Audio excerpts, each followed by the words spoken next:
trust and obey, for there's no other way. Nararapat ka sa pagpuri, luwalhati at pagsamba. Jesus, ikaw. We walk with the Lord in the light of His world, but the glory He shed on our way. While we do His good will, He abides with us still, and with all who will trust and obey. Trust and obey, for there's no other way to be happy in Jesus, but to trust and obey. Not a shadow can rise, not a cloud in the skies, but His smile quickly drive it away. Not a doubt or a fear, not a sigh or a tear, can abide while we trust and obey. Stand, obey, for there's no other way to be happy with Jesus, but to trust and obey. Then in fellowship sweet, He will sit at His feet, or will walk by His side in the way. What He says we will do, where He sends we will go. Never fear, only trust and obey. Trust and obey, for there's no other way to be happy with Jesus, but to trust and obey. For our representative prayer, may I request Brother Ryan sa pag-ampo.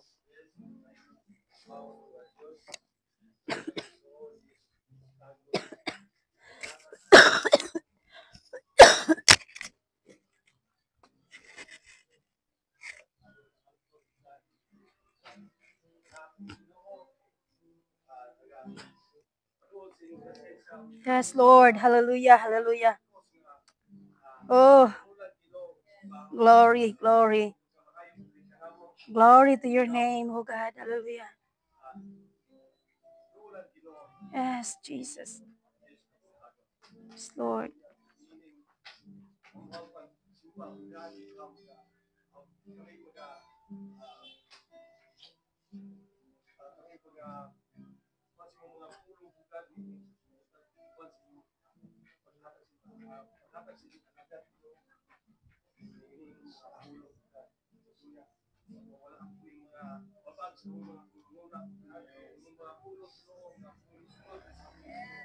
Yes, Jesus.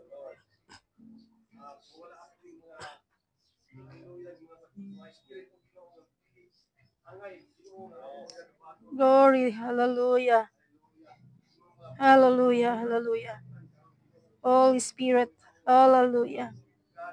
Oh, hallelujah, hallelujah.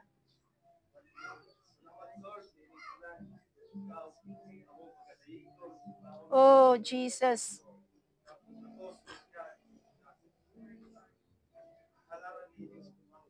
Jesus.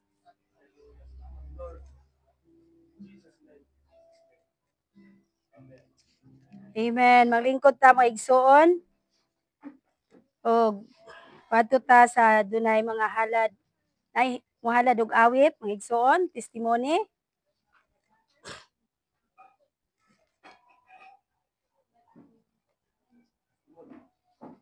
Ay, testimony si Brother Ryan. Thank you, Lord. Hallelujah. Hallelujah.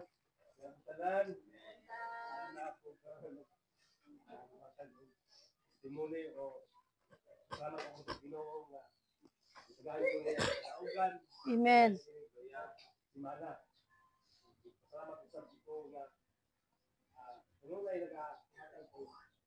Yes.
Thank you, Lord. Hallelujah.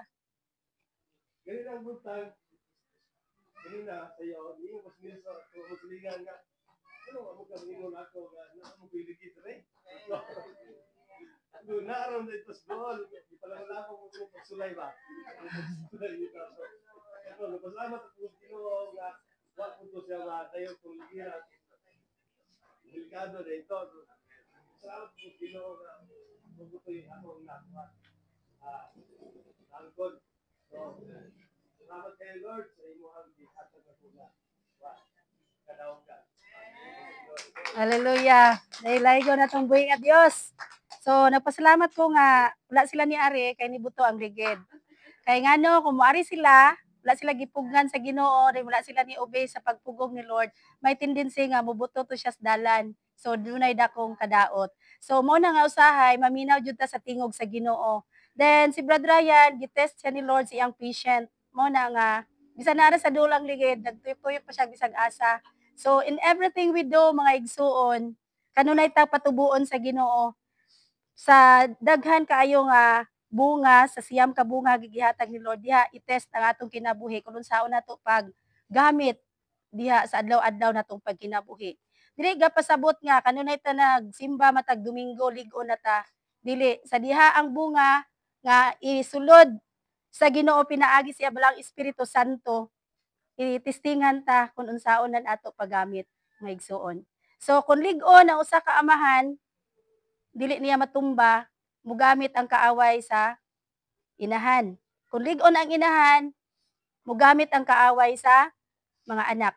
Muna nga sa usa ka pamilya, kinahanglan magmalig-on jud ang tanan. Unsaon man ka nga mamahimo kang lig-on, kinahanglan kanunay kang muduol sa Ginoo sa mga pag-ampo. Kanunay jud kang mutawag sa imong amahan og pakitabang.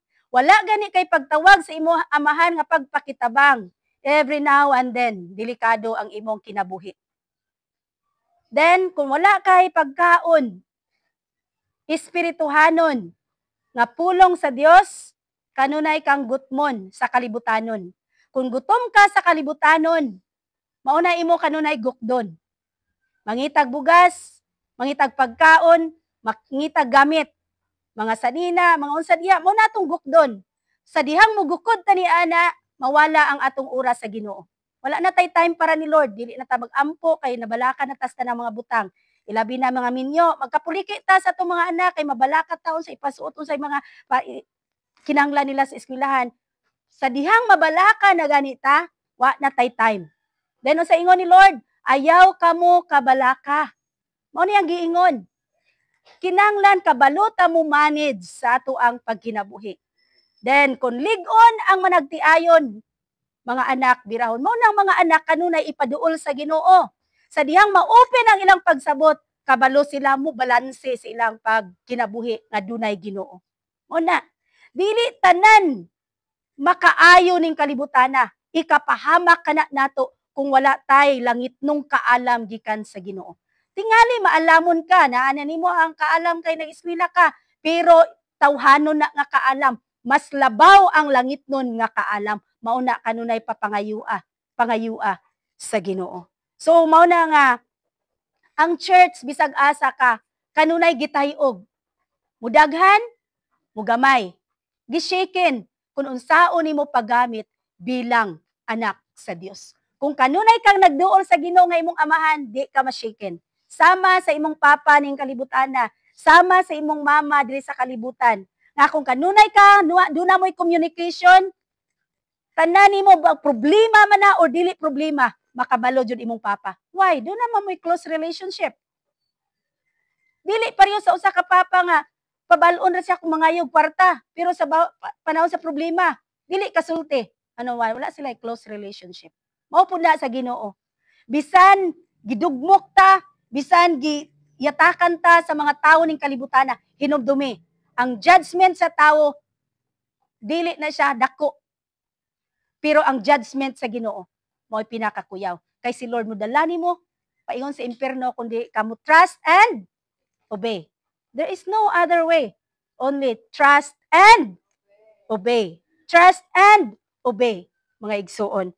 So, ang gusto ni Lord mo obey ka, dili lang kay trust, daatay salig sa Ginoo, pero wala tay pag-obey sa authority. Sa authority na authority si Lord diha nga ipabuhat nimo. Si Jesus, ang balang Espiritu Santo, ang mga tao nga iyang gipanggamit. Pero kung wala ganit tay pag-obey, sayang ang imong trust. Kung wala kay pag-obey sa imong ginikanan, sayang ang imong trust ug love niya. Imo ra siya gipasagdan niya, ikaw nagkapuliki imong ginikanan niya, ikaw tawhay kaayo. Kinahanglan teamwork ang nasa family. Mahuman ang tanan kung kamo tanan nagtrabaho. Mahanay ang tanan kung kamo tanan nagtrabaho. Mao na ana hinumduma nato. Walay mag-sitting pretty sa usa ka family. Tan-awon ang mama ug ang papa ang tanan. Mao na ang gusto ni Lord. Walay tintalon dira kung kamo tanan nag-work. I-work out ninyo ang inyong espirituhanong pagkinabuhi, ang pisikal nga pagkinabuhi, ingon man ang material nga pagkinabuhi. Trust and obey. Salamat sa maong testimony. Napabay another testimony?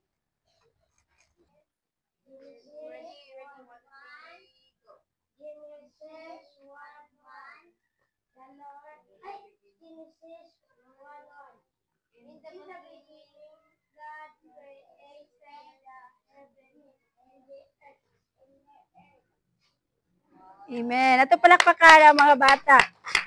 So, sa ilang pagkabata, mabutang na sa ilang una-una, nga sa ginsuguran ang Dios mo'y nagbuhat sa tibuok kalibutan. So, makabalo na sila mo pasalamat tun kay ilan na sayran, nga ang Dios mo'y nagbuhat sa tibuok kalibutan. Dalaygo na tungbuhin nga Dios, andam na ba ito mga kasing-kasing sa pulong sa Ginoo?